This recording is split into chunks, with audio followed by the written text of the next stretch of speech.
மோடி அரசாங்கத்தினுடைய சர்வாதிகாரத்தினுடைய எடுத்துக்காட்டுகளாக அமைந்திருக்கிறது.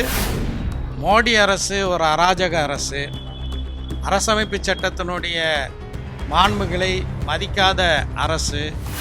இவர்கள் அந்த தொகுதி மக்களுக்கு எப்படி விசுவாசமாக இருப்பார்கள்? இந்தியாவை சேர்ந்த யாரும் தங்களுடைய மதத்தை பின்பற்றவும் கடைபிடிக்கவும் அதை பிறருக்கு எடுத்துரைக்கவும் உரிமை அளித்திருக்கிறது.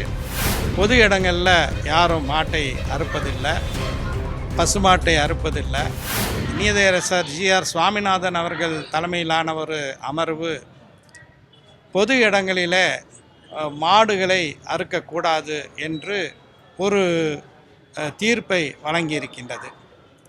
பொது இடங்களில் யாரும் மாட்டை அறுப்பதில்லை, பசுமாட்டை அறுப்பதில்லை. காளை மாடுகள், அதுவும் குறிப்பிட்ட வயதை அடைந்த மாடுகளை தான் அறுக்கிறார்கள். ஆனால் பெரும்பாலும் தமிழ்நாட்டை பொறுத்த வரைக்கும் ஆடுகள் தான் அதிகமாக, பெரும்பாலும் ஆடுகள் தான் இங்கே அறுக்கப்படுகின்றன. ஒட்டகம் இங்கே அறுக்கப்படவில்லை. அரசமைப்பு சட்டத்தினுடைய 25வது பிரிவு இந்தியாவை சேர்ந்த யாரும் தங்களுடைய மதத்தை பின்பற்றவும் கடைபிடிக்கவும் அதை பிறருக்கு எடுத்துரைக்கவும் உரிமை அளித்திருக்கிறது. ஒரு திசை திருப்பக்கூடிய, மக்களுக்கு மத்தியில் முஸ்லீம் சிறுபான்மை சமுதாயத்தின் மீதான ஒரு வெறுப்பை ஏற்படுத்தக்கூடிய வகையில் நீதியரசர் ஜி.ஆர். சுவாமிநாதனுடைய அமர்வு இது போன்ற ஒரு தீர்ப்பை வழங்கியிருப்பது எங்களுக்கெல்லாம் மிகுந்த மன வருத்தத்தை அளிக்கின்றது. நிச்சயமாக இந்த தீர்ப்பு மறுபரிசீலனைக்கு உட்படுத்தப்பட வேண்டும் என்று கேட்டுக்கொள்கிறோம். அதிமுக எம்எல்ஏக்கள் தொடர்ந்து தமிழக வெற்றிக்கழகத்துக்கு போகிறது எப்படி பார்க்குறீங்க?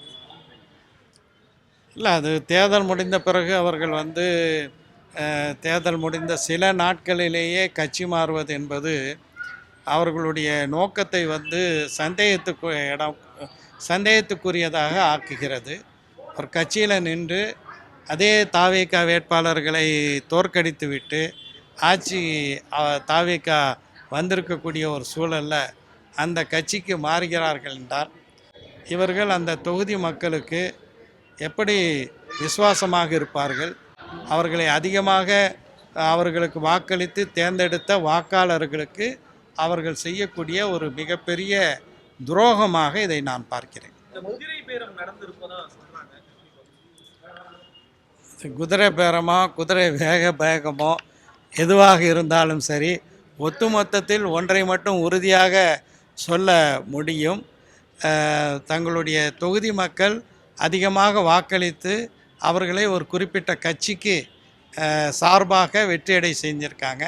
அந்த கட்சி அந்த தொகுதி வாக்காளர்களுக்கு, அவர்களுக்கு வாக்களித்த மக்களுக்கு அவர்கள் மிகப்பெரிய துரோகம் இழைத்திருக்கிறார்கள்.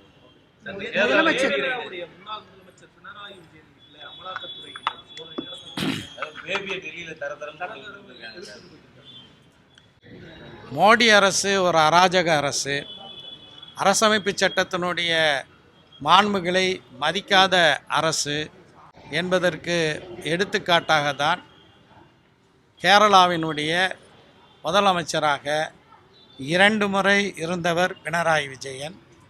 அதேபோல் மார்க்சிஸ்ட் கம்யூனிஸ்ட் கட்சி இந்தியா முழுவதும் தொண்டர்களை கொண்ட மக்கள் நல பணிகளை செய்யக்கூடிய, மக்களுடைய உரிமைகளுக்காக சிறப்பான முறையில் செயலாற்றி கொண்டிருக்கக்கூடிய ஒரு கட்சியினுடைய தேசிய பொதுச் செயலாளரை அவமானகரமாக அராஜகமாக இழுத்து சென்றதெல்லாம் ஒரு ஜனநாயக நாட்டில் நம்ம வாழ்கிறோமா?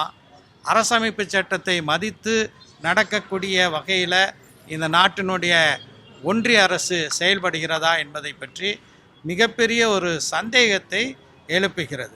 இவையெல்லாம் திரு மோடி அரசாங்கத்தினுடைய சர்வாதிகாரத்தினுடைய எடுத்துக்காட்டுகளாக அமைந்திருக்கிறது.